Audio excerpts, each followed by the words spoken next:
እንደምን አደራችሁ የተከበራችሁ አድማጮቻችን ከሐራምቤ ሬዲዮ 98.7 የጥር 21 2018 የሰዓቱን ዜና ይዘን ቀርበናል።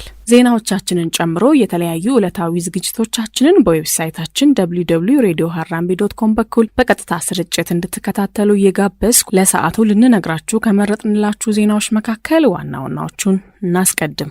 ቦርዱ የትግራይ ጊዜያዊ አስተዳደር የምርጫ ክልልና የምርጫ ጽፈት ቤቶችን እንዲያሳውቀው ለሁለተኛ ጊዜ ስለመጠየቁ፣ ሚኒስቴሩ የውጭ ሀገር ስራ አገናኝ ኤጀንሲዎች በአዋጁ መሰረት እንዲመዘገቡ ስለማሳሰቡ፣ ከ3400 በላይ ኢትዮጵያውያን ከሳውዲ አረቢያ ወደ ሀገራቸው መመለሳቸው ስለመነገሩ ከሀገር ቤት፣ በኬንያ ለረጅም ጊዜ በቆየው ድርቅ ሳቢያ በሚሊዮን የሚቆጠሩ ሰዎች ለችግር ተጋልጠዋል ስለመባሉ፣ ሩዋንዳ የተሰረዘውን የጥገኝነት ጠያቂዎች ስምምነት ተከትሎ በእንግሊዝ ላይ ክስ ስለመመስረቷ ከአፍሪካ፣ አሜሪካ ኢራንን ካጠቃች ሄዝቦላህና ሌሎች ቡድኖች ከኢራን ጎን እንደሚቆሙ ስለመግለጻቸው ከዓለም አቀፍ። አድማጮቻችን እነዚህንና ሌሎች ከሀገር ቤት ከአህጉርና ከዓለም አቀፍ የተውጣጡ ዜናዎችን የሀገር ቤቱን በማስቀደም ትንሳኤ አበበ አስደምጣቸዋለሁ።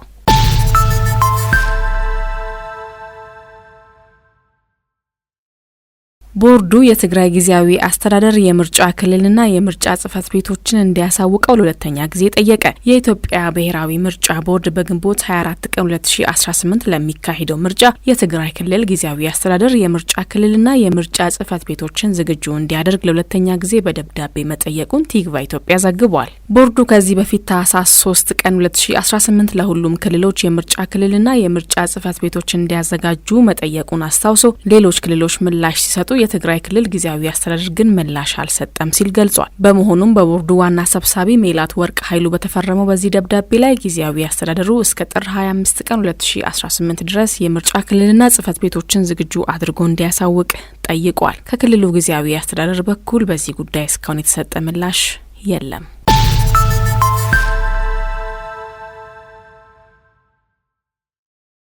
ሚኒስቴሩ የውጭ ሀገር ስራ አገናኝ ኤጀንሲዎች በአዋጁ መሰረት እንዲመዘገቡ አሳሰበ። የስራና ክህሎት ሚኒስቴር የውጭ ሀገራት ስራ አገናኝ ኤጀንሲዎች በአዲሱ የውጭ ሀገር የስራ ስምሪት አዋጅ መሰረት በ5 ደረጃዎች ምዝገባቸውን እንዲያከናውኑ ጥሪ ማቅረቡን ሪፖርተር ዘግቧል። ሚኒስቴሩ ጥር 19 ቀን 2018 ባወጣው ማስታወቂያ በአዲሱ አዋጅ መሰረት ነባርና አዲስ ኤጀንሲዎች በቀጣይ 3 ቀናት ውስጥ ምዝገባ እንዲያከናውኑ አሳስቧል። ሚኒስቴሩ ኤጀንሲዎች በ5 ደረጃዎች ተከፍለው ምዝገባውን ሲያካሂዱ በአዋጁ በተደነገገው መሰረት ለማያዣ ተብሎ የተቀመጠውን ገንዘብ ቀድሞ ማስገባትና የምዝገባ ሂደቱን መጀመር ይኖርባቸዋል ብሏል። በሁሉም ደረጃዎች ለመመዝገብ ደብዳቤ የሚያስገቡ ኤጀንሲዎች ለእያንዳንዱ ኤጀንሲ የተወሰነ ኮታ መኖሩን በመገንዘብ በፍጥነት እንዲመዘገቡ ሲል ሚኒስቴሩ አሳውቋል። በሌላ በኩል ኤጀንሲዎቹ የተጠየቁትን አሟልተው ለመመዝገብ የተሰጣቸው ቀናት አጭር በመሆኑ በ3 ቀናት ይህንን ለማድረግ አዳጋች እንደሚሆንባቸው ተናግረዋል። አክለውም ሚኒስቴሩ ጉዳዩን በድጋሚ እንዲያጤነውና የሚመለከታቸው ባለድርሻ አካላት ትኩረት እንዲሰጡበትም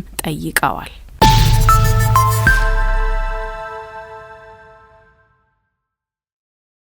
የመንግስት ተቋማት ኃላፊዎች ለሰራተኞች ስልጠና በመስጠት አስተዳደራዊ ሪፎርም ማድረግ አለባቸው ተባለ። የመንግስት ተቋማት ኃላፊዎች ለሰራተኞች ስልጠና በመስጠት አስተዳደራዊ ሪፎርም ማድረግና ምቹ የስራ አካባቢ መፍጠር አለባቸው ሲል የዓለም ባንክ ይፋ ባደረገው ጥናት አሳስቧል። የዓለም ባንክ በመንግስት ሰራተኞች ላይ አካሄድኩት ባለው ጥናት የመንግስት ሰራተኞች የደረጃ እድገትና የክፍያ ጭማሪ ለማግኘት በችሎታ ሳይሆን በፖለቲካና በስልጣን ወገኝተኝነት ለማደግ ትግል እንደሚያደርጉ ገልጿል። በአንጻሩ በግል ተቋማት የተሻለ አቅምና ብቃት ይዞ መገኘት የደረጃ እድገትና የክፍያ ጭማሪዎችን የሚያስገኝ መሆኑን በጥናቱ ተጠቁሟል። በመሆኑም መንግስት የሰራተኞቹን አቅም ለማጎልበት ተከታታይነት ያለው ስልጠና ማዘጋጀት እንዳለበት ተመላክቷል። በዓለም አቀፍ ደረጃ መንግስታት ለስልጠና ከፍተኛ ገንዘብ እንደሚያወጡ ገልጾ የዓለም ባንክ ብቻ በየአመቱ ወደ $720 ሚሊዮን ለስልጠና እንደሚያወጣ ገልጿል። በመሆኑም የተቋማቱ ኃላፊዎች ለሰራተኞች ስልጠና መስጠት የሚያመጣውን አዎንታዊ ጎን እንዲረዱና አስተዳደራዊ ሪፎርም እንዲያደርጉ በጥናቱ ተጠቁሟል። ዘገባው የሪፖርተር ነው።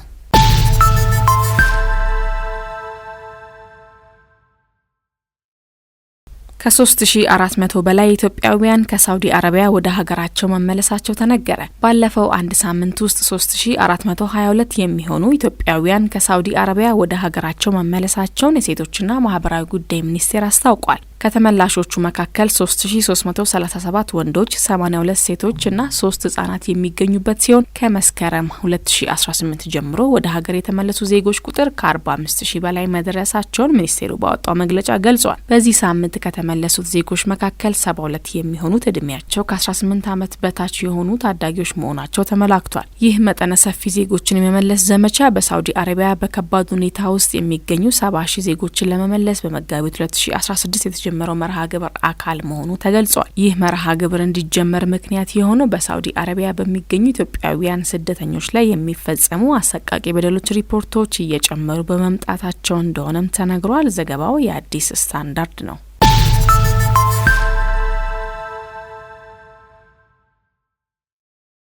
አድማጮቻችን ዜናዎቹን እያደመጣችሁ የምትገኙት ከሀራምቤ ሬዲዮ 98.7 ነው። አሁን ደግሞ ከአህጉራችን አፍሪካ ወደ ያዝናቸው ዜናዎች እናልፋለን።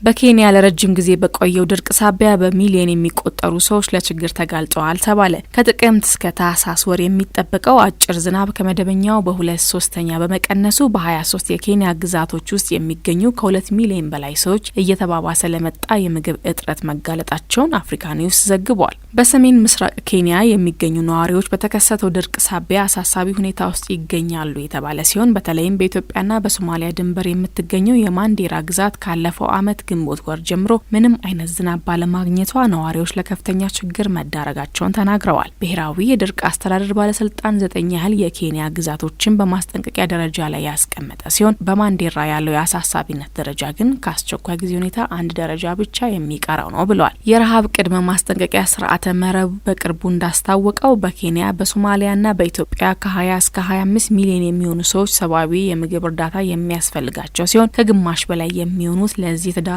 በድርቁ ምክንያት ነው ተብሏል። የኬንያ መንግስትና እንደ ቀይ መስቀል ያሉ የረድኤት ድርጅቶች በቦቴ መኪና የውሃ ማከፋፈልን፣ የምግብ እርዳታንና የገንዘብ ድጋፍን አጠናክረው ቢቀጥሉም ያለውን ከፍተኛ ፍላጎት ማሟላት እንዳልቻሉ ገልጿል ያለው አፍሪካ ኒውስ ነው።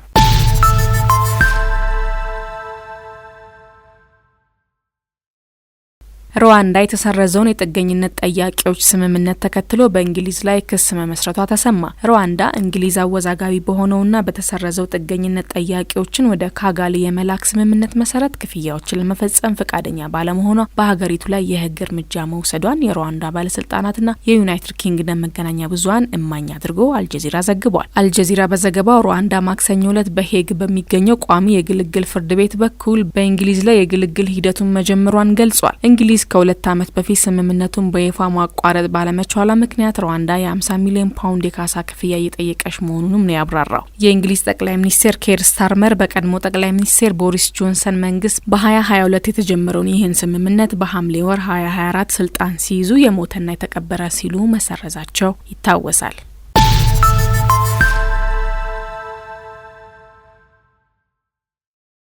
ወደ ዓለም አቀፍ ዜና ስናልፍ ትውልደ ሶማሊያዊቷ የአሜሪካ ኮንግረስ አባል ኢልሃን ኡማር ጥቃት ተፈጸመባት። የሚኒሶታ ግዛት የምክር ቤት ተወካይ ትውልደ ሶማሊያዊቷ ኢልሃን ኡማር በከተማው አዳራሽ ንግግር እያደረገች በነበረበት ወቅት ጥቃት እንደተፈጸመባት ተነግሯል።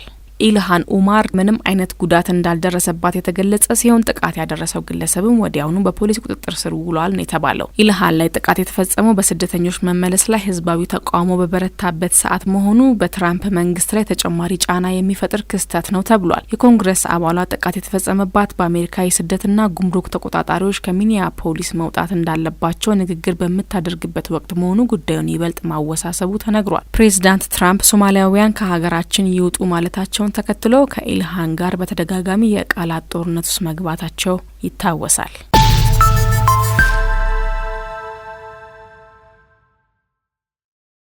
አሜሪካ ኢራንን ካጠቃች ሄዝቦላና ሌሎች ቡድኖች ከኢራን ጎን እንደሚቆሙ ገለጹ። ፕሬዚዳንት ዶናልድ ትራምፕ በኢራን ላይ መዛታቸውን ተከትሎ አሜሪካ ጥቃት ከፈጸመች ኢራንን እንደሚደግፉ ሄዝቦላና በኢራን የሚገኙ ታጣቂ ቡድኖች ገልጸዋል። በአሜሪካና በኢራን መካከል ያለው ውጥረት ዳግም እየበረታ ባለበት በአሁኑ ጊዜ የአሜሪካ የጦር መርከቦች ወደ ቀጠናው መዳረሳቸው ተዘግቧል። ይህንንም ተከትሎ አሜሪካ በኢራን ላይ ጥቃት ልትሰነዝር ትችላለች የሚል ስጋት የፈጠረ ሲሆን የሊባኖሱ ሄዝቦላን ጨምሮ በመካከል በመካከለኛው ምስራቅ ያሉ በኢራን የሚደገፉ ቡድኖች ጥቃት ከተፈጸመባት ከኢራን ጎን እንደሚቆሙ ገልጸዋል። የሂዝቦላህ ዋና ጸሐፊ ናኢም ቃሲም በኢራን ላይ የሚፈጸም ጥቃት በእነሱም ላይ እንደተፈጸመ እንደሚቆጠር ገልጸው የአዲስ ጦርነት ነበልባል አጠቃላይ ቀጠናውን የሚለበልብ ይሆናል ሲሉ አስጠንቅቀዋል። ይህ በእንዲህ እንዳለ በኢራን የሚደገፉ ኢራቅ ውስጥ የሚገኙ ታጣቂ ቡድኖች በተመሳሳይ በኢራን ላይ ከአሜሪካና ከእስራኤል ጥቃት የሚፈጸም ከሆነ ከኢራን ጎን ለመሰለፍ ዝግጁ መሆናቸውን ገልጸዋል።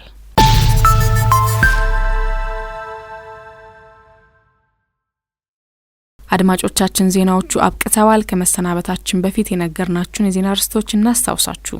ቦርዱ የትግራይ ጊዜያዊ አስተዳደር የምርጫ ክልልና የምርጫ ጽህፈት ቤቶችን እንዲያሳውቀው ለሁለተኛ ጊዜ ስለመጠየቁ፣ ሚኒስቴሩ የውጭ ሀገር ስራ አገናኝ ኤጀንሲዎች በአዋጁ መሰረት እንዲመዘገቡ ስለማሳሰቡ፣ የመንግስት ተቋማት ኃላፊዎች ለሰራተኞች ስልጠና በመስጠት አስተዳደራዊ ሪፎርም ማድረግ አለባቸው ስለመባሉ፣ ከ3400 በላይ ኢትዮጵያውያን ከሳውዲ አረቢያ ወደ ሀገራቸው መመለሳቸው ስለመነገሩ ከሀገር ቤት፣ በኬንያ ለረጅም ጊዜ በቆየው ድርቅ ሳቢያ በሚሊዮን የሚቆጠሩ ሰዎች ለችግር ተጋልጠዋል ስለመባሉ፣ ሩዋንዳ የተሰረዘውን የጥገኝነት ጠያቂዎች ስምምነት ተከትሎ በእንግሊዝ ላይ ክስ ስለመመስረቷ ከአፍሪካ፣ አሜሪካ ኢራንን ካጠቃች ሂዝቦላህና ሌሎች ቡድኖች ከኢራን ጎን እንደሚቆሙ ስለመግለጻቸው ከዓለም አቀፍ።